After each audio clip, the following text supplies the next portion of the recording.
Number 10.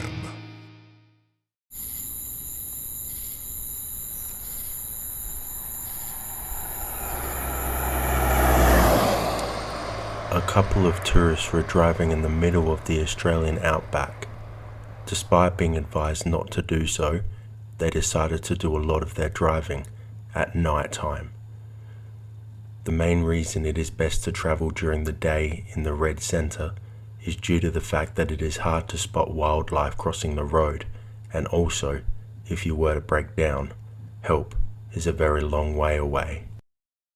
But the couple were excited to continue their adventure in their trusty Volkswagen Combi nonetheless. They were driving down a long straight when they both noticed some headlights appear behind them. The car was quickly approaching them. The man noticed that this car was right behind him, and it was beginning to frustrate him, so he slowed down to encourage the driver to overtake him. But the man did not overtake them. They both started to feel nervous when the car started to flash them. Reluctant to pull over, they ignored the man's attempts to get their attention.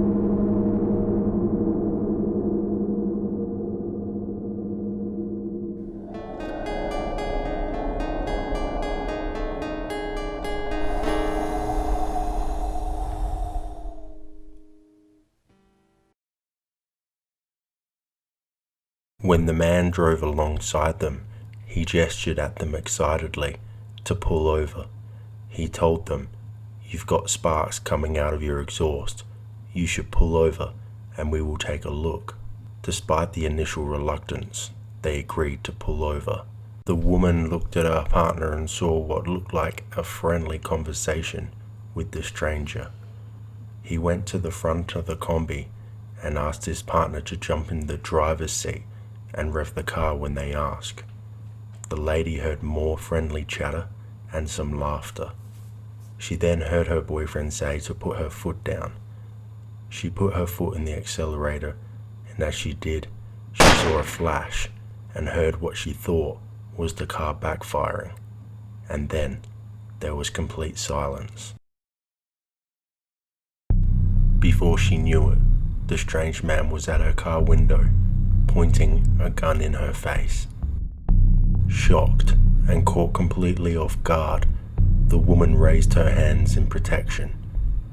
The man demanded she get out of the car, and he tied her hands with some makeshift homemade handcuffs. He attempted to also tie her legs and tape her mouth, but she resisted. He led her to his car, where he threw her in the back and walked away. Stunned, frightened, and having no idea what was happening, her instincts kicked in. While she was in the back of the car, she thought she heard the sound of something being dragged along the ground. She managed to wrangle her way out of the homemade handcuffs, and feeling completely lost, she ran into the desert, not sure of where to go. She ran for a few minutes before suddenly the entire area she was running in was illuminated. The man had returned, noticed she had escaped, and decided to use his car headlights to search the outback for her. Luckily, before being spotted, she hid behind a bush. Initially, she heard only silence, but soon she could hear footsteps. They were getting closer. She covered her mouth in fear. She was terrified that the man would find her. Soon, the footsteps did not sound so close. Then, she heard a sound she recognized, her Combi starting and being driven away. She thought of fleeing at this point, but knew the man would be back, and she still had nowhere to go. Sure enough, she began to hear footsteps again, this time really, really close. He was not giving up. She kept her cool, terrified her heavy breathing would give herself away. She heard another car start and drive away. She was convinced the man would return though, so she still didn't move. She was right as well. The man returned on another 3 occasions, but he could not find her. Hours passed, and the woman was frozen still, petrified that any move would cost her her life. But then she heard the sound of a vehicle, a road train, roaring. She knew it was now or never, and sprinted back to the road. She ran into the middle of the road and gestured at the truck to pull over. In the dead of night, the truck did not notice her straight away. The driver could not stop his massive road train for another kilometer. He had no idea if he hit the woman or not. Thankfully, she was okay, and he drove her away.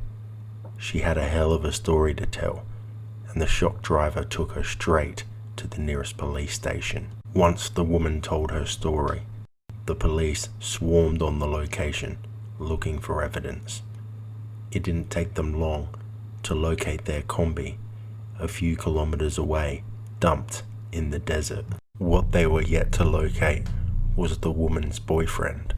He was nowhere to be seen. Another man that was nowhere to be seen was the mystery offender, who seemingly had no motive.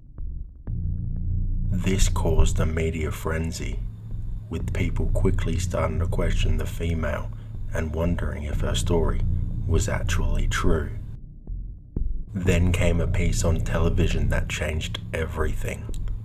Police released CCTV footage, which featured a man walking into a store close by to the scene and at a time just after it took place.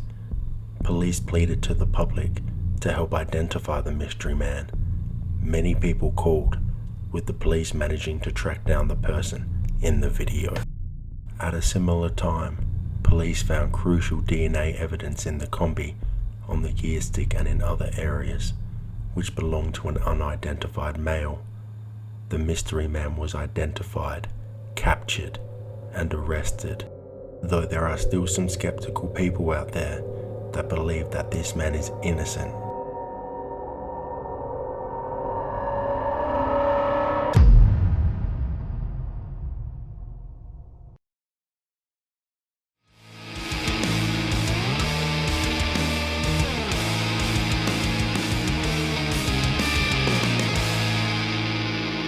Number 9. A man strolls through the courtyard of a decrepit and dangerous prison. He has had a rough time in this prison, and he is finding it increasingly difficult to survive. He picks up a rake and begins his detail for the day, clearing the leaves that had built up throughout the prison. Whilst the man was completing this task, his eyes were transfixed on a shed nearby. It was an old, rusted shed, barely managing to stay intact. Not much was known about what was in the shed, but that it had various signs warning people not to enter, and it was padlocked shut. Why was this shed so interesting to this inmate? Because just 6 feet from the shed was a wall. Just over that wall was freedom. This was a notorious spot in the prison, as it was the only part that was not blocked out by barbed wire. But there was always a prison guard nearby. But this inmate has been biding his time. He glanced at the guard on duty and noticed that he had fallen asleep at his post. This was his moment, his opportunity to escape the horrors which he had endured up until this point. He ran up to the shed and proceeded to climb it, making as little noise as he possibly could. Out of breath, he looked behind and saw the guard, still sleeping. Now, on the roof, he knew he would need a decent run-up in order to make the 6-foot jump out of the prison. He built up all the courage he had and started sprinting. He was sure he would make it. He reached the end of the shed and proceeded to put extra weight on his foot to prepare for his massive jump when the shed's roof caved in. The prison inmate crash-landed on the mysterious shed's floor. What he saw next would haunt him forever. He suddenly realized what this old shed was holding this entire time.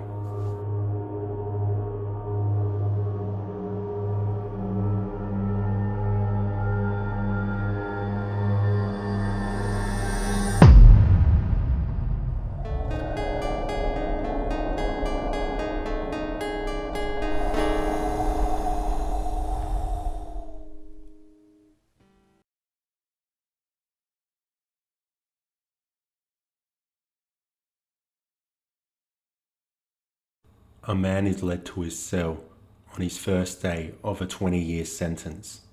Angry and emotional, the man looks back on how he ended up in such a terrible predicament. Drinking alone in a bar, he is drowning his sorrows. Yet another business venture has gone belly up, and he is not sure where his next paycheck is going to come from. Soon thereafter, a cheerful and jovial man approaches him. He quickly realizes he recognizes this person as a friend of a friend. They get to talking, and the lone drinker explains his latest business failure, and the other man tells him of a polar opposite story. He explains he just came back from South America, delivering some unique merchandise. He delivered some high-end religious statues to a company, and they pay good money. The man in the Hawaiian shirt offers the job to the lone drinker, and the drinker, down on his luck and affected by alcohol, accepts. Before he knew it, he was driving down to South America, but his trip was over as soon as it began. Police pulled him over, inspected his vehicle, and it turned out that all the religious statues were filled with drugs, heroin. With no paper trail, the man is charged for the crime alone. He meets trouble early in his stay at the prison. One of the most notorious prisoners is heard walking down the cell block, talking about the new prisoner. He's talking a lot. He's saying some very threatening things as he approaches his cell. He comes right up to the man's jail cell and starts threatening him directly. He says the next time they're in the courtyard together, it will be all over for him. He's going to stab him repeatedly until his heart stops beating. The man, terrified, knew that one way or another he had to find a way out of this prison, even if it means escaping. And so he plotted his escape, waiting for the perfect moment to jump from the shed's roof over the wall and to freedom. But there was one thing he didn't count on: the shed's roof not holding his weight. He lay on the floor of this old shed, and dark, creepy figures begin to approach him. Unsure of if these figures were safe, he proceeded to have a look around the rest of the shed. He saw many men, clearly out of their minds. They would defecate and urinate wherever they pleased, and it was not a pleasant sight. He quickly realized this was a place for the criminally insane. The dark figures continued to approach him. Soon, once the adrenaline no longer had a hold of the inmate's body, pain started to kick in. He had injured himself on his fall. As the terrifying and insane figures approached him, he passed out.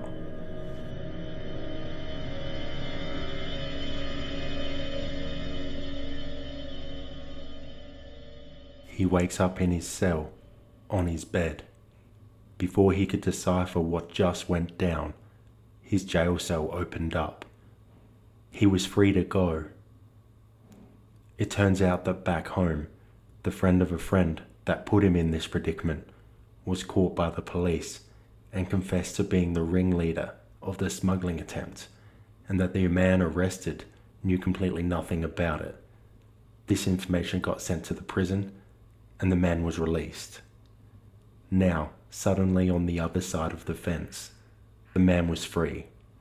He was deported back home to continue his life, putting this chapter behind him. The man is fortunate to have escaped these events alive. Threats were made, and he was trapped in a locked-up shed with insane criminals. He assumes that the police officer heard him fall through the roof and came to investigate, then took him away. The thing that the man is scared of the most is, what did these insane criminals do to him during the period that he was passed out and then eventually taken back to his cell? It's likely he'll never know.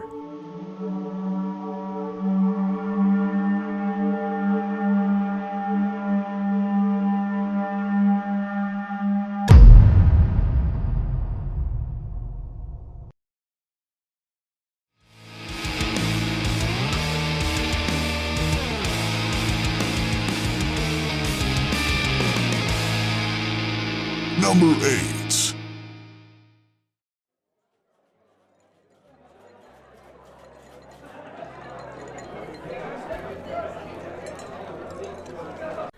But when the wind blows and I feel the world pushing, my shelter will fall.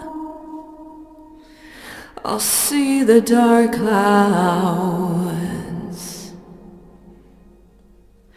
I'll see the dark clouds.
Melbourne, Australia was a different place during World War II.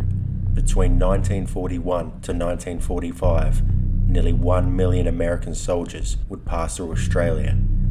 Many soldiers would be stationed in Melbourne. Australia was under threat of invasion by the Empire of Japan. There was a fear of Melbourne being bombed. This fear was heightened when the Japanese bombed Darwin, killing 243 people.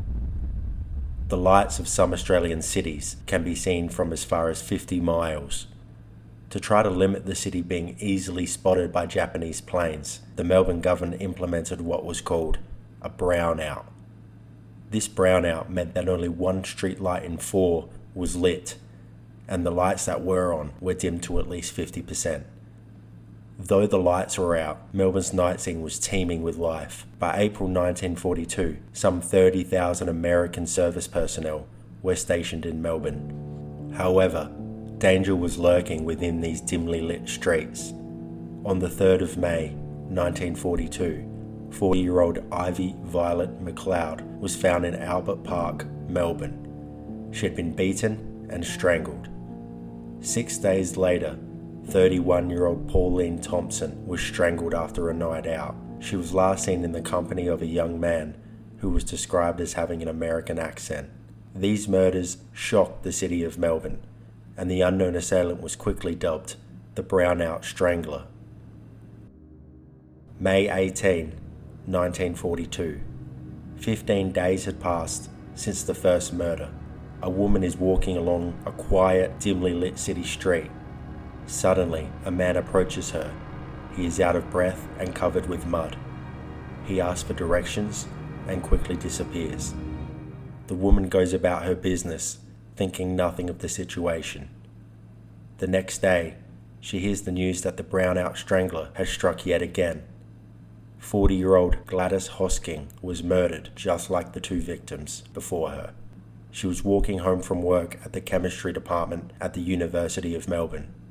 This last bit of information was important for the woman, as she recalled she ran into this dishevelled man the night before, which was a very short distance from where the third victim was found. She quickly took this crucial bit of information to the police. She was asked to pick a man out of a lineup of American soldiers and had no problem identifying the man she saw. 24-year-old American soldier Eddie Leonsky was arrested. After being questioned by police, he quickly confessed to the murders. He was charged for the murders of Ivy Violet McLeod, Pauline Thompson, and Gladys Hosking. The Brownout Strangler was apprehended. Throughout the police interrogation, Eddie Leonsky divulged some rather disturbing information. When asked why he murdered these women, Eddie explained that he killed these women in order to get their voices.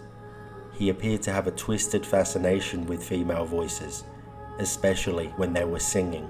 For one of his victims, he explained, "I wanted that voice. I choked her." Though it became clear that Eddie was deeply psychologically disturbed, army psychiatrists deemed him sane and fit to stand trial. Leonsky was convicted on July 17 and sentenced to death by hanging. He remains the first and only foreign citizen to have been tried and sentenced to death in Australia under the law of his own country. The brownout lasted for 18 months, ending in July 1943. The lights of Melbourne were shining once again as the city emerged to face a vastly different world.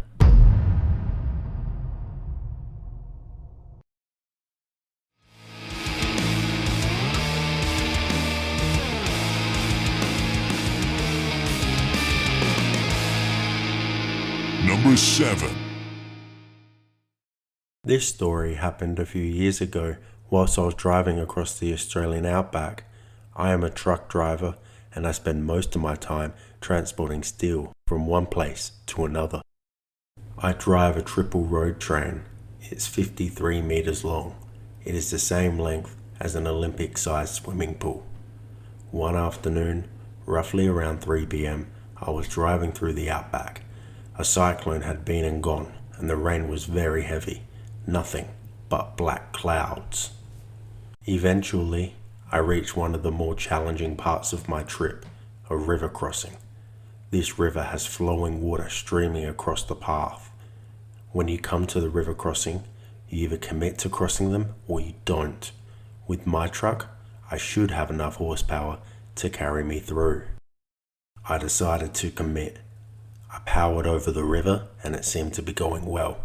I managed to get the first 2 trailers over when suddenly the truck came to a complete halt.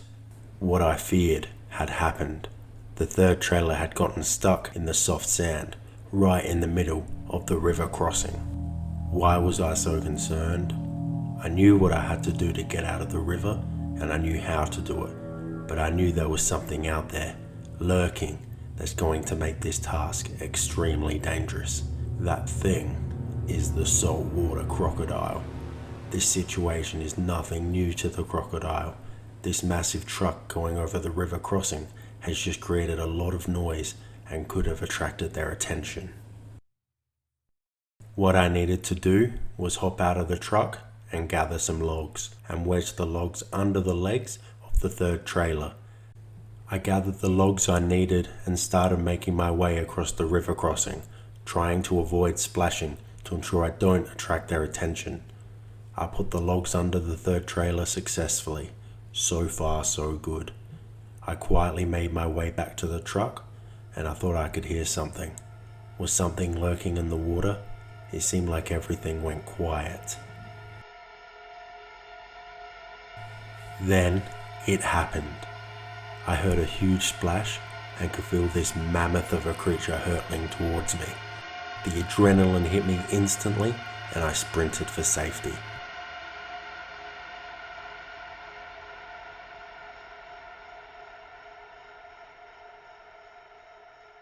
I'll always be thankful that I managed to avoid the predator's unforgiving jaws.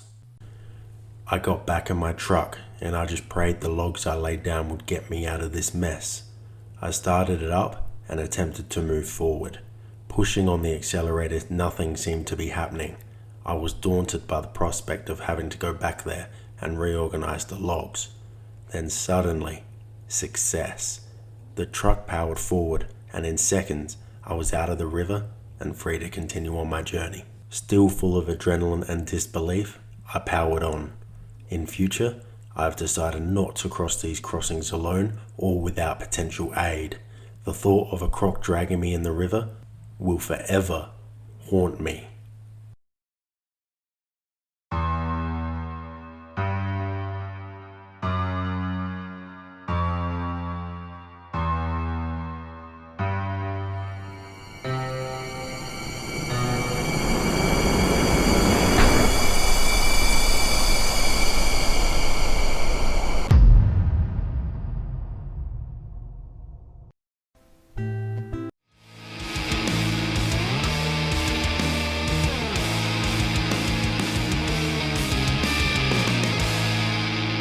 Number 6. This story took place when I was 8 years old, and my mother and I had just moved into a new house. I loved that house until I realized there was something strange.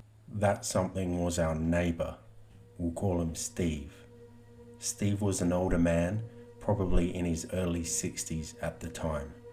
He was very socially awkward, so his wife had to do the talking for him when they were around.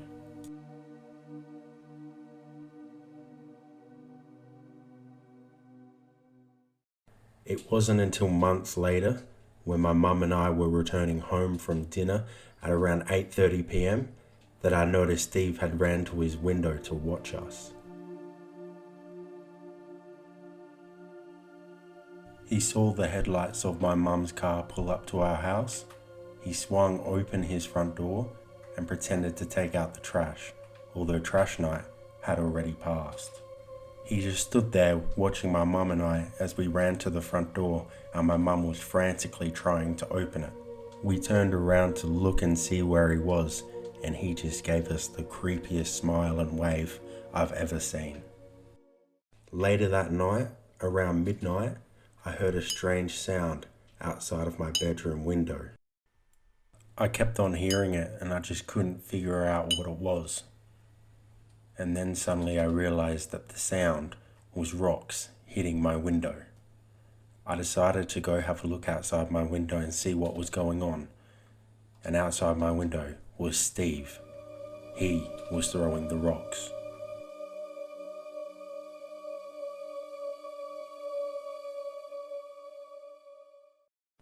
The next night, my mum and I went to the mall. It was roughly around 8 p.m. I felt as though we were being followed, so I whipped my head around and there he was. Steve was following us. He noticed us noticing him, so he decided to ditch his trolley, and then he quickly ran and hid behind a rack of clothes.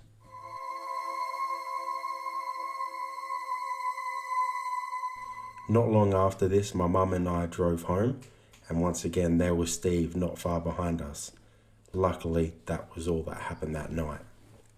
I couldn't call the police as there was no solid evidence, so one day I had had enough. I was in a room by a big sliding glass door, and Steve had come around my backyard and was just standing there and staring at me. I got really angry, yelled at him, and I locked my door and shut the curtains. When I peeked out the curtain, he was right up against the glass and he was just smiling at me.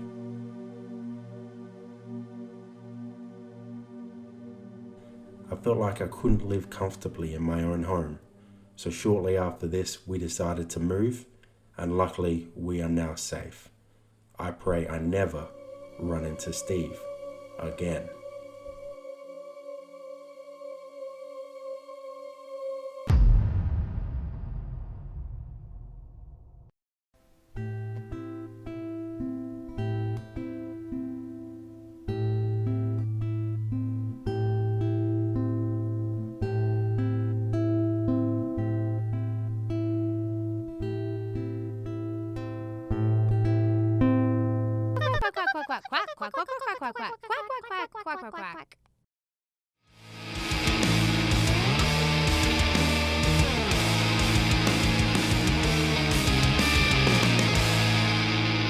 Number 5. This story began just like any other day. It was a warm, sunny morning, around 8 a.m. I believe. I was doing some work in the front yard, as I always liked having a good-looking yard. Little did I know such drama was about to unfold. Whilst watering my front yard, I noticed my neighbour heading for her car. It was this moment that I first saw him, running with such urgency, eyes wild. He was quickly approaching my neighbour.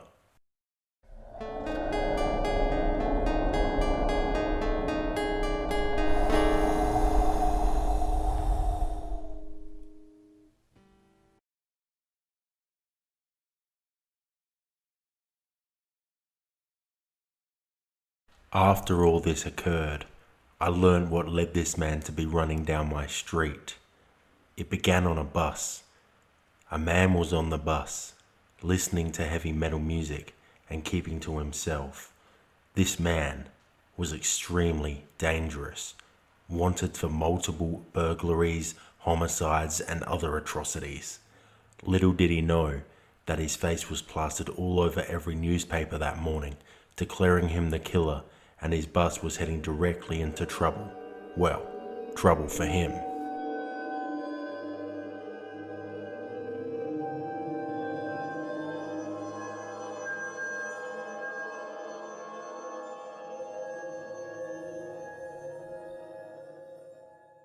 He hopped off the bus and decided to head to the local shop and grab himself a tasty treat. When he entered the store, he noticed there was 2 ladies looking at him, but he thought nothing of it. He had a look at the treats and was making his decision when he turned and saw the ladies talking and looking at him. He heard them say the words, "Killer, killer." He wasn't sure what was happening, but then he saw the newspaper. It had his face on the front. The jig was up. Everyone knew who he was. It was time to make a run for it. He grabbed a copy and ran out of the store. The store owner too recognized him and called the police. Now we could hear sirens, police helicopters. They were closing in. He could see everyone in the neighborhood was staring at him. He noticed a couple of young boys started following him on bikes. He told them he had a gun and they were quick to stop following. He now was about to enter my street, and nobody in my neighborhood could have ever predicted what was about to unfold. As mentioned, I was watering my front yard, minding my own business, when I first saw him approach my neighbor from across the road. He ran up to her and demanded the keys, but she refused, so he proceeded to punch her in the stomach and then take them. I heard her scream, saying, "Killer, killer." She was on the ground in pain, and I saw him struggling to start the car. I was about to rush over to her aid when I saw her husband burst out of the front yard. He started banging on the car with the metal bar, demanding he get out of the car, but of course, he didn't listen. And so the husband proceeded to beat the man profusely until he managed to slip away. But the husband wasn't finished. Furious, he decided to chase the man. But he wasn't alone. The whole neighborhood also began chasing the man. He couldn't stay away from the angry mob, and eventually, they chased him down. They were angry about the fear he had instilled in them over the past 14 months he had eluded capture. Fortunately, and ironically for the killer, the police arrived and likely saved his life. He was arrested and taken to prison. The neighborhood can now sleep safe knowing that he is no longer on the run or on the loose. It was time for him to pay the price for the crimes he committed.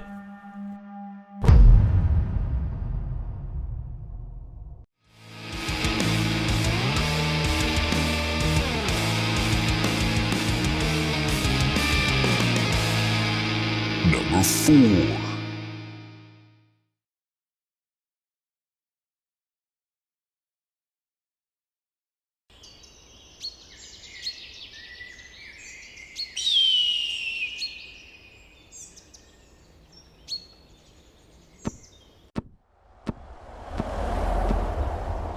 English backpacker Paul was hitchhiking down a road in New South Wales, Australia, recently leaving a youth hostel. He was leaving Sydney and was hoping to make it to Mildura, a suburb located interstate in northwest Victoria. Walking down the Hume Highway, Paul entered the beginning of the Belangolo State Forest, a massive array of trees, bush, and wildlife covering roughly 3,800 hectares. A Toyota Land Cruiser slowly approached and eventually stopped. Paul approached the passenger side door and saw a man. The man asked if he needed a lift. When Paul informed the man of his plans, the man said Paul could hop in. Paul was ecstatic. One of the first people he met on the first leg of his journey, and he had struck gold. He was knocking out a big part of his journey early on. But as time went on, Paul started to notice some red flags. The driver of the car, who introduced himself as Ivan, began making some unsettling comments. He started saying offensive things about the immigrants of Australia and was going off on some passionate rants.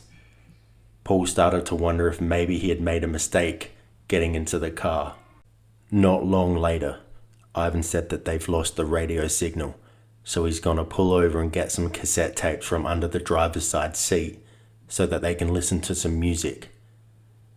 This was another red flag for Paul. He noticed earlier in the trip that there were a number of cassette tapes in the console between them, so why isn't he just putting one of those on? Paul was conflicted. His head was telling him something was off. He decided to test Ivan to see how he'd react. He got out of the car and briefly walked away. Immediately, Ivan seemed concerned and asked what he was doing. Paul just said he was stretching his legs. Paul thought to himself, they were on the Hume Highway, a long but busy stretch of road. There was plenty of traffic around.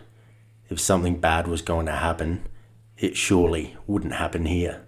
He got back in the car. Ivan was watching him this whole time and jumped back in when he did. Then, seconds later, he said he's just going to take another look under the seat for the tapes one more time. He again put his hands under the seat, but this time he quickly pulled out a revolver and pointed it at Paul. He said this is a robbery. Suddenly all of Ivan's questionable actions made sense. Ivan then pulled out some rope and showed it to Paul. As much as the gun freaked him out, the rope really concerned Paul. Ivan must be planning to keep him for some time. Paul's instinct kicked in and he decided to run for it. He jumped out of the car and bolted up the Hume Highway. Ivan screamed at Paul, "Stop or I'll shoot." Paul kept running when suddenly he started hearing gunshots. Ivan was shooting at him.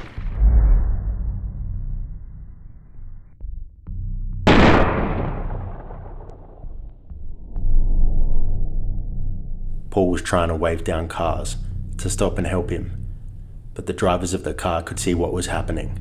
They dodged Paul and drove on. Paul was struggling to stop a car as Ivan was shooting at him. Desperate, Paul made a decision that he was going to stop the next car that came past, no matter what, even if they hit him. A van came past, and Paul stood in front of them and did not move out of the way. The van stopped. Paul threw himself inside the van and screamed, "Help me, he's got a gun."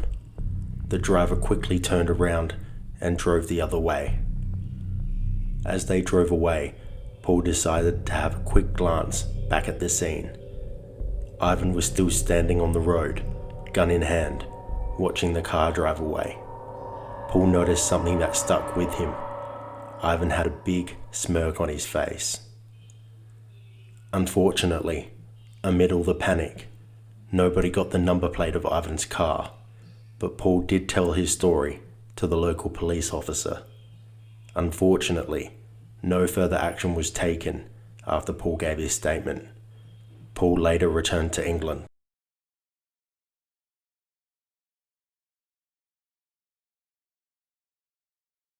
News came about that 2 British backpackers were found murdered in Belangolo State Forest in New South Wales, Sydney.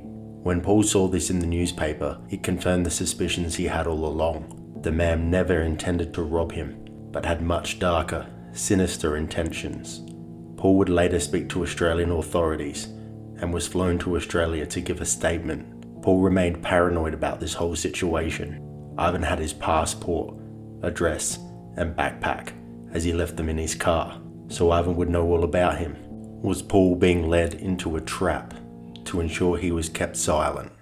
Fortunately, this wasn't the case, and Paul's information would eventually prove pivotal in catching the man who was responsible for 7 innocent people losing their lives in Belangolo State Forest between 1989 and 1993. His MO would be to pick up hitchhikers along the Hume Highway, taking them into the forest, and commit unspeakable acts. Ivan Milat would be sentenced to 7 life sentences and would die in prison on the 27th of October 2019. Paul was offered a $200,000 reward for his statement that led to the capture of Ivan, but he declined, citing it as hollow money that would never bring him joy. His reward was life.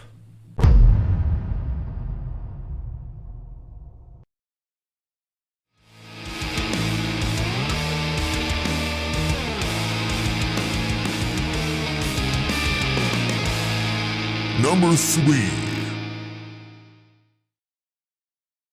One dark night, I was on duty and experiencing one of the coldest nights of my life. Thankfully, I had a large burning fire keeping me company and soothing my cold, freezing self. This was still preferable to my time battling in jungles and other tough terrain throughout the Pacific. But this didn't mean I didn't encounter some trouble. I realized quickly I wasn't alone. On the other side of the fire, I noticed something angry.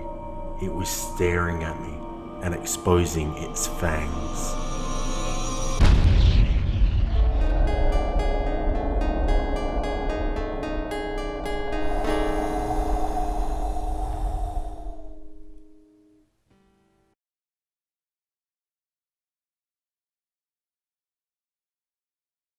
After experiencing tough times on the battlefield, my healing process began during my post-war occupation duty. Japan had surrendered, and this was my last step before finally heading home. My stay was largely uneventful until one night I encountered an enemy I'd never had to face before. This beast, as I called it at the time, had the look of pure evil on its face and looked ready to take me down. I instantly pulled out my pistol and pointed it at the beast. We stared at each other. I think the beast had been stalking me patiently for some time and stopped in its tracks because I eventually spotted it. The stare down continued until eventually it must have decided to give up and quickly disappeared into the shadows. I still didn't know what I was dealing with. I was on duty again the next night and ensured to be on alert in case this beast decided to return. Suddenly, I hear a sound. What is it? I couldn't figure it out. It was getting louder and more frequent. I suddenly realized what it was, the sound of footsteps. Who on earth could this be? Why are they in such a rush? I then realized the footsteps were turning into a full-on sprint. I, for the second night in a row, pulled out my pistol. From afar in the dim light, I saw a young Chinese man. He's running towards me. He was yelling for help and looked absolutely petrified. As he ran towards me, I noticed something behind him, chasing him with ferocious pace. It was dark, but I saw his eyes. I recognized those eyes. The beast had returned. I was prepared to fire when the beast was out of the darkness. I suddenly realized what I was up against. It was a dog, a magnificent German Shepherd. I came to realize this was the most tremendous, beautiful dog I'd ever seen. Being such a huge dog lover myself, I could not bear to pull the trigger even under those dangerous circumstances. I'd never killed a dog, and I couldn't imagine myself having to pull the trigger and end its life. What irony it was. Not even months before, I had fought in many famous battles and killed fellow humans without any hesitance or remorse. Now this huge, snarling, vicious dog was threatening me and this Chinese man, and I couldn't shoot it, although I again was pointing the pistol right at him. For the second night in a row, we were at a standoff. Another stare down, more growling, neither ready to back down. I again stood my ground, did not fire a single shot. Once again, thankfully, the dog faded away into the shadows. After reporting the incident, I learnt how this dangerous dog managed to get to me 2 nights in a row. I was told that this big dog was a real threat. Apparently he was one of several trained guard dogs the Japanese had used in patrolling nearby areas before they surrendered. After the Japanese surrendered and evacuated, they decided to release the dogs so they could cause as much trouble as possible. I'm glad I did not have to destroy this magnificent beast, but I'm also glad he didn't destroy me nor the young Chinese man.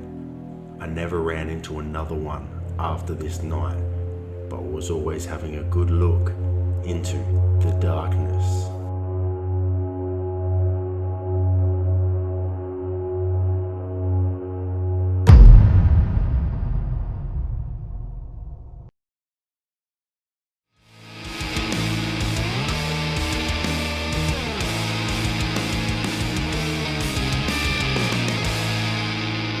Number 2.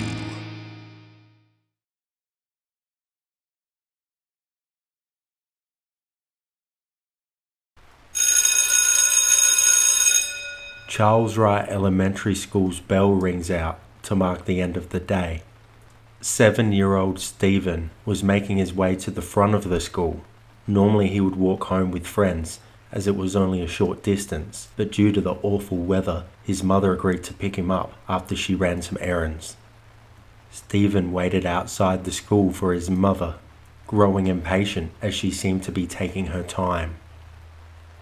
Stephen's mother arrived soon thereafter to pick her son up, but as she stepped out of the car, she noticed he was not there. She checked inside and around the school, but he was nowhere to be found. Hours turned into days, and Stephen did not return back home. Stephen's father, desperate, would leave missing posters all over town.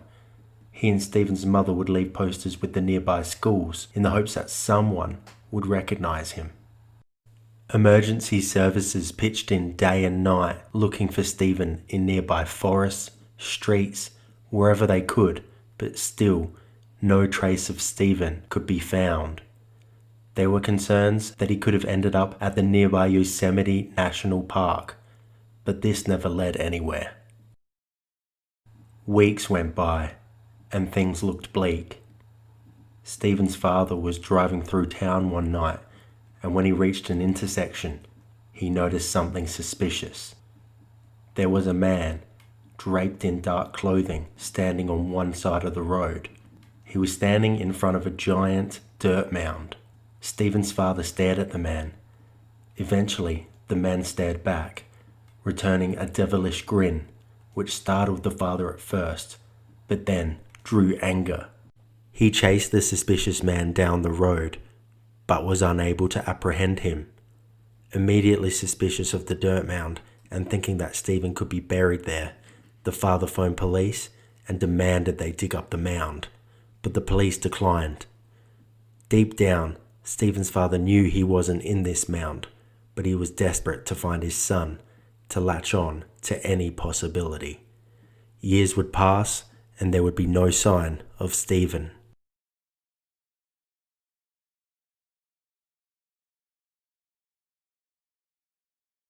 Five-year-old boy Timmy plays in his front yard, enjoying the beautiful day and soaking up the sun. His parents are out the back, also making the most of this pleasant day. But soon, this day would turn to a parent's worst nightmare, as in the blink of an eye, Timmy disappears without a trace. Like Stephen, missing posters popped up all over town. Emergency services crews scoured the area looking for clues, but again, nothing is found. 2 weeks later, in a neighbouring suburb, a police officer was working the late shift at the station when he noticed something odd. There was a very young boy peering through the station's window. The police officer immediately went to approach the boy, but as he walked over to him, the boy ran off. The police officer knew something was up. There had to be a reason a young boy was here so late at night. He noticed the boy run up the street and joined an older boy, and they stared from afar. In order not to spook the boys, the officer called for backup and got an officer to drive by the boys to pick them up. When the officer arrived alongside the boys, he asked for their names. The younger boy said, "I'm Timmy." And the older boy said, "My name is Stephen."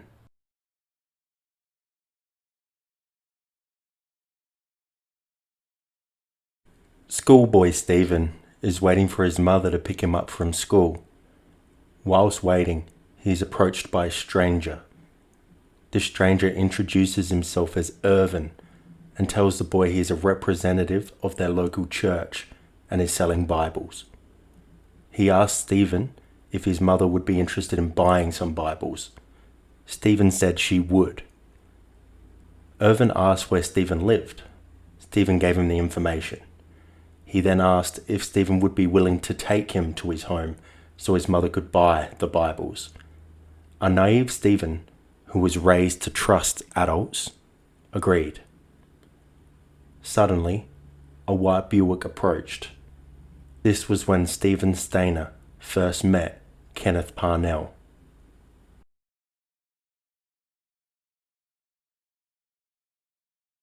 All three left together. They started driving away. Stephen realized he was not familiar with this part of town. He'd never been here before. A confused Stephen asked when they'll be reaching his mother's house.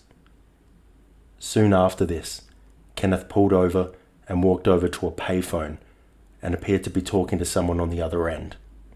He returned to the car and they drove off. Kenneth told Stephen that he just got off the phone to his parents and that they agreed that Stephen could stay at his house for the night. They drove on for a little while longer before reaching their destination. They reached Kenneth's cabin where they would be staying. They entered the cabin, and to Stephen's delight, there were presents and toys waiting for him. The following day, Kenneth had to go to work, so he made the decision to secretly give Stephen lots of sleeping medication so Stephen would sleep all day whilst he was away and wouldn't try to escape. For the next week, Stephen would spend his time playing with his limited toys. Then one evening, Kenneth returned to the cabin with a surprise for Stephen. He then showed Stephen that he had bought him a puppy to keep. Stephen was ecstatic. It was a Manchester Terrier, and Stephen would grow to adore this dog, and he would call her Queenie. Following this, Kenneth told Stephen that his parents could no longer afford to keep him, and that a judge had granted him permanent custody. A sad and confused Stephen said, "But they need me." And Kenneth responded, "I don't think they need you right now." Immediately following this, Kenneth decided he needed to dye Stephen's hair to further mask his identity. Once this was done, Kenneth enrolled Stephen into the local school. As Stephen's parents were working hard to find Stephen, his missing posters were sent to the school Stephen would attend, but as the school opted not to spread the poster around, Stephen was never identified. Time went by, and Stephen Stayner, now named Dennis Parnell, adjusted to his new life. 7 years would go by, and Stephen would not be found. Stephen was now 14 years old, a teenager. Kenneth and Stephen now lived in a decked-out school bus in a caravan park. Stephen was free to come and go as he pleased. He had many opportunities to escape, but was unsure how to ask for help. As Stephen grew older, Kenneth decided he wanted to take another boy. He would attempt to take these children with the help of Stephen. Stephen went along with this, having conversations with kids and making it look like he was attempting to lure them away. But he, in fact, was intentionally sabotaging the attempts so Kenneth wouldn't take anybody. Following this, Kenneth deemed Stephen to be a bad criminal and not a good accomplice, so no longer asked for his help. Time went by, and Stephen didn't hear anything else about the matter, until one day, Kenneth picked Stephen up from school, and Stephen noticed a young boy in the car with Kenneth. It was Timothy White. Days followed, and Stephen tried to pick Timmy's spirits up. Just like with Stephen, Kenneth decided he would dye Timmy's hair. During this time, Timmy was inconsolable, constantly upset, and just wanted to go home to see his parents. This, and the fact he knew Timmy was being taken, was wrong. Stephen decided he was going to help Timmy escape. He was going to return Timmy to his parents, but initially had no plans of rescuing himself. One night, Kenneth left for work, and the boys were left in the bus by themselves. Stephen decided this was the night to escape. They left and didn't make it very far before Timmy was much too upset to go any further. The heavy winds and rain was scaring him way too much, so Stephen decided to turn back and try again the next night if the weather was better. Thankfully, the next day's weather was much better. Kenneth left for work again, and Stephen, again, attempted to return Timmy home. Stephen left his beloved Queenie behind, worried that he may never see her again. The boys walked down a long, lonesome road and hitchhiked to Timmy's hometown. Unfortunately, they were unable to locate Timmy's house. Stephen decided they needed to go to the police. As they walked towards the station, Stephen realized that in order to get there, they would need to walk past where Kenneth worked. Terrified that Kenneth would see them, they snuck past his work, trying to be as inconspicuous as possible. Thankfully, they walked past undetected. They arrived near the police station, but Stephen stopped. He encouraged Timmy to go to the station and ask for help, as he had no intention of being rescued himself. Timmy, scared and unsure, walked towards the police station. He peered through the windows and saw an officer. As the officer began to approach Timmy, he got spooked and ran back to Stephen. Soon after this, a police car drove by and asked for their names. Stephen decided almost on the spot that he would be honest and tell his story. The boys were safe. After Stephen and Timmy were rescued, Stephen identified Kenneth Parnell as their captor. Kenneth was charged with kidnapping, among other offences. In an event that seems almost unfathomable, Stephen was forced to enter the interrogation room where Kenneth was, and once again was forced to face his captor. They later allowed Stephen to return to Kenneth's and retrieve his dog Queenie. It was later revealed police once investigated Kenneth's workplace whilst looking for Stephen, as they were following a lead, but due to a clerical error by Kenneth's workplace, he was never identified as an employee, thus was never looked into. It was also revealed that Kenneth would be driving past volunteers whom were actively searching for Stephen while Stephen was in the car. Time went on, and it was soon time for Kenneth to face the charges. His defense decided they wanted to get more information from their client, so opted to inject him with the sodium pentothal, more commonly known as truth serum. However, as Kenneth started divulging disturbing information, the defense put a stop to it and destroyed the tape. They didn't want what he said getting out to the public. Due to a loophole where basically Kenneth could not be tried for both kidnappings of both Stephen and Timothy, he received the maximum sentence at that time for one kidnapping, which was 7 years. For Stephen and Timmy, life went on. Both would end up getting married, and both would father 2 children. However, tragedy would soon strike for both boys. Stephen was leaving his job at a pizza parlor, leaving on his motorbike. His helmet had been stolen 3 days earlier, and Stephen was yet to purchase a replacement, so he wasn't wearing one. Suddenly, out of nowhere, a car stalled in Stephen's path. Stephen crashed into the car and flew 45 feet off of his bike, suffering severe head trauma. The driver of the car fled the scene and left for Mexico. It was later theorized he was drinking prior to the accident. Unfortunately, Stephen would later succumb to his injuries. At 24 years old, his life was cut short. The man who hit Stephen eventually turned himself in, and due to there being proof that there were faults with the car and that it was the manufacturer's fault, only served 3 months in prison. At the age of 34, Timothy White unexpectedly passed away. He suffered a pulmonary embolism.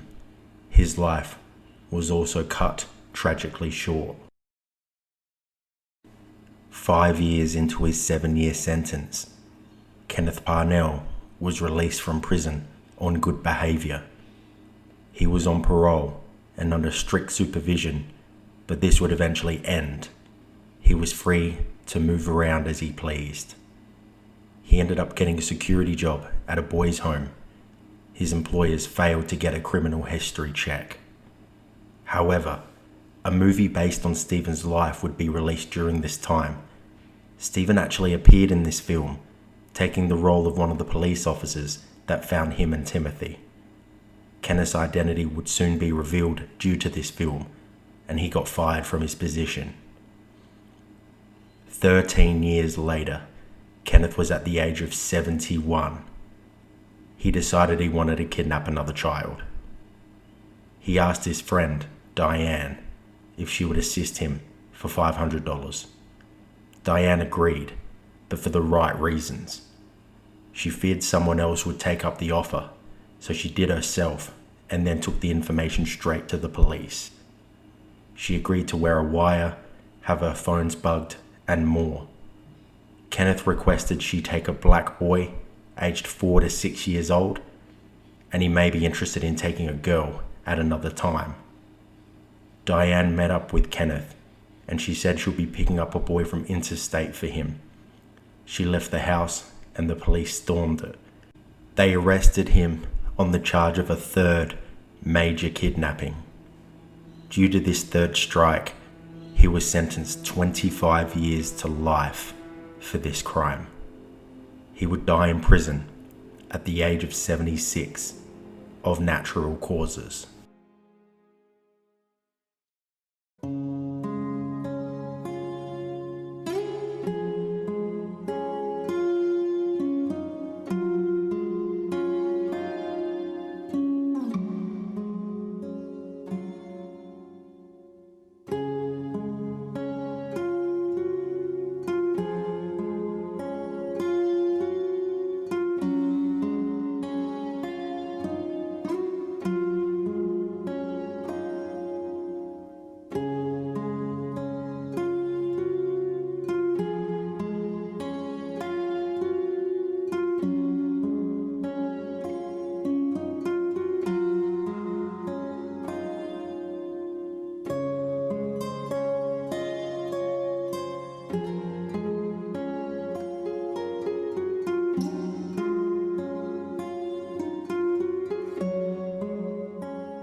Number 1.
John Henry Patterson has been commissioned by the Uganda Railway Committee in London to oversee the construction of a railway bridge over the Tsavo River.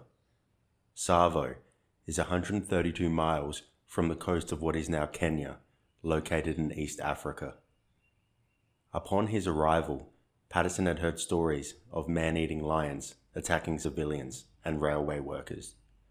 There was one story of an Indian trader who was riding along with his donkey when a lion sprang out on him, knocking him and the donkey to the ground. The donkey was badly wounded, and the lion was just about to seize the trader when, in a twist of fate, his paws got tangled in a rope which had 2 tins that were originally strung across the donkey's neck. The rattle and clatter gave the lion such a fright that he bolted. Patterson did not immediately buy into these stories. John believed these men may have been victims of foul play by their colleagues, the motivation being financial gain. However, this theory was quickly dispelled. One night, an Indian worker was resting in his tent. There were also other men resting. The worker began hearing some suspicious noises outside. He soon realized they were being stalked by a lion.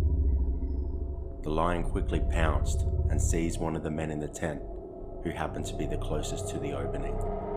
The lion grabbed the man by the throat and dragged him away.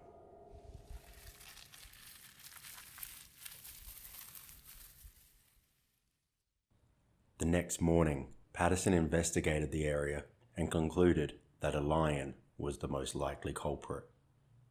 It is the custom of a lion to tear the flesh as well as licking the skin off so as to get to the fresh blood. This lion was no different with his victims. Only the head was left intact, apart from the tusks from the lion which was used to carry him off. Patterson would soon realize that there were not one, but 2 man-eating lions. At first, they were not always successful in their attempts to carry off a victim. As time went on, they stopped at nothing and braved any danger to obtain their favorite food. Their methods became so unreal and their man-stalking so well-timed and certain of success that the workmen didn't believe they were real animals, but devils in lion shape. All the workers in Tsavo began building giant bomas around their camps in a bid to block the lions from attacking them. This would not always keep them out.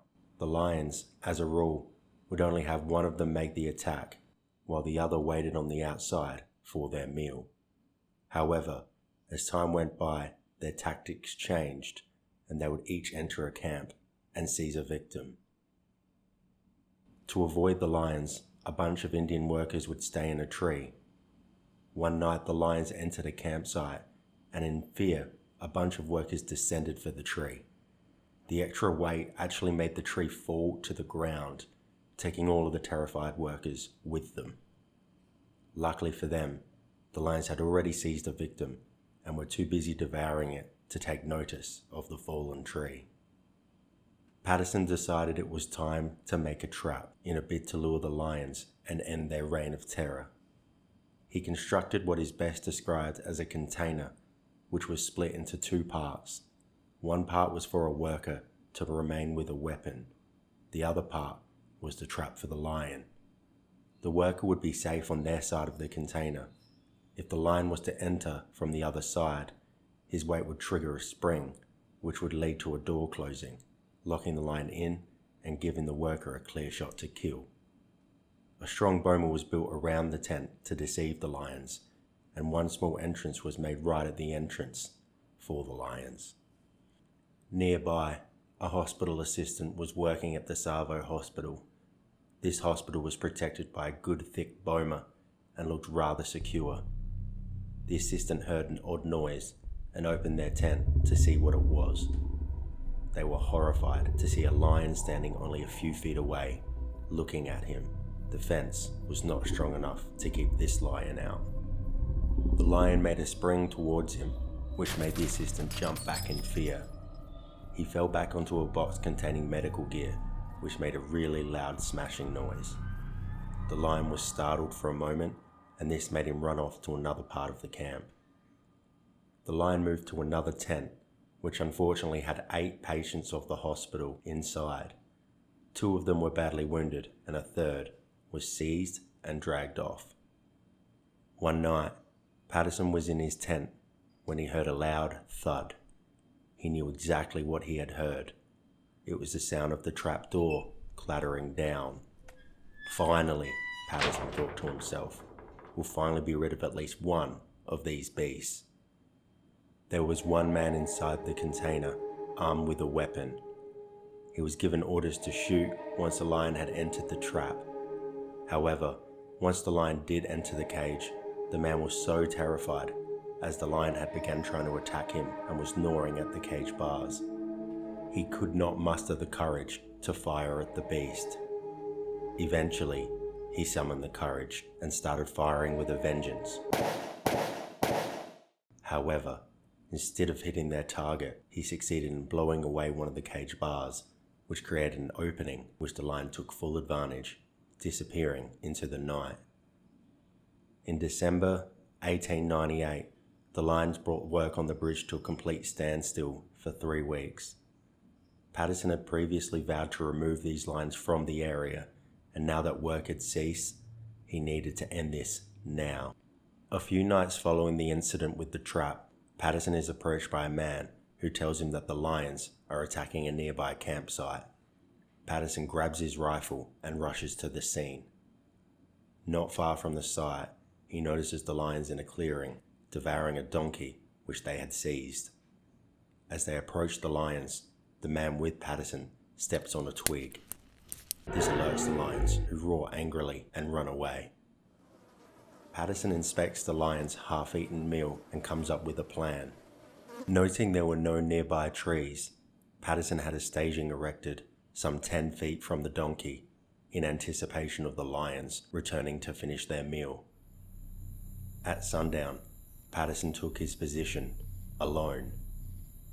As the night went on, Patterson hears the noise of a broken twig. However, instead of the lion approaching the half-eaten donkey as Patterson anticipated, the lion instead started hunting him. The lion slowly crept round and round Patterson's structure. Patterson expected the lion to rush the structure at any moment, something which he did not account for, meaning it would easily buckle under any pressure, sending him to the ground. But the lion never attacked. As time went on, Patterson fell to a light sleep. Suddenly, he is woken to a great smack in the head. Patterson feared that the lion has attempted a great jump in order to reach him. His fears are quickly dispelled when he realized he had actually been hit by an owl, mistaking him for a tree branch. He gathers his wits and upon looking around, notices the outline of a lion. He quickly takes careful aim and pulls the trigger. The sound of the shot was followed by a magnificent roar, and the lion bolted. Roars turned to groans, groans turned to sighs, and eventually silence. The following day, the lion was found deceased. Although there was triumph amongst the camps of one of the lions being dealt with, there was still the issue of the other man-eater. Only a few nights later, the lone lion continued as usual, stalking human prey. However, it only made off with a goat this time. Again, Patterson followed and startled the lion during its meal, and it ran off. Like the first lion, he set up a structure near the unfinished meal and waited. The lion returned, and Patterson fired, injuring the lion as it ran off. The following day, they began searching for the lion. When walking through, he had heard an enormous growl. Patterson saw the lion glaring at him. Patterson fired, and instantly, the lion began charging at him. Patterson fired again and knocked the lion over, but it immediately got back up and continued charging. A third shot had no effect. Patterson, realizing the lion will not cease and eventually reach him, retreated to a nearby tree. From the tree, Patterson fired one final shot at the wounded lion. Patterson got down from the tree and approached the lion, but again, the lion got up and tried to attack. 2 more shots were fired, and it finally succumbed to its wounds, just 5 yards from Patterson. The construction crew returned and finished the bridge in February 1899. The official death toll stood at 28, all Indian workers. Patterson gave several figures, overall claiming that there were 135 victims, which included African civilians. The exact number of people killed by the lions is unclear. There are several theories for the man-eating behaviours of the lions. This includes a possible outbreak of cattle plague in 1898, which devastated the lions' usual prey, forcing them to find alternative food sources. The Tsavo lions may have been accustomed to finding dead humans at the Tsavo River crossing. An alternative argument indicates that the first lion had a severely damaged tooth that would have compromised its ability to kill natural prey. However, this theory has been generally disregarded by the general public and Colonel Patterson himself. He personally disclaimed it, saying that he damaged that tooth with his rifle while the lion charged him one night, prompting it to flee. Studies indicate the lions ate humans as a supplement to other food, not as a last resort. Eating humans was probably an alternative to hunting or scavenging caused by dental disease and/or a limited number of prey. A 2017 study found that one of the lions had an infection at the root of his canine tooth, which made it hard for that particular lion to hunt. Lions normally use their jaws to grab prey like zebras and wildebeest and suffocate them. The exact reason behind the lion's behavior may never be known, but the stories have stood the test of time. After 25 years as Patterson's floor rugs, the lion's skins were sold to the Field Museum of Natural History in Chicago, Illinois in 1924 for a sum of $5,000. The skins arrived at the museum in very poor condition. The lions were reconstructed and are now on permanent display along with their skulls. You can find the lions on display at this museum today.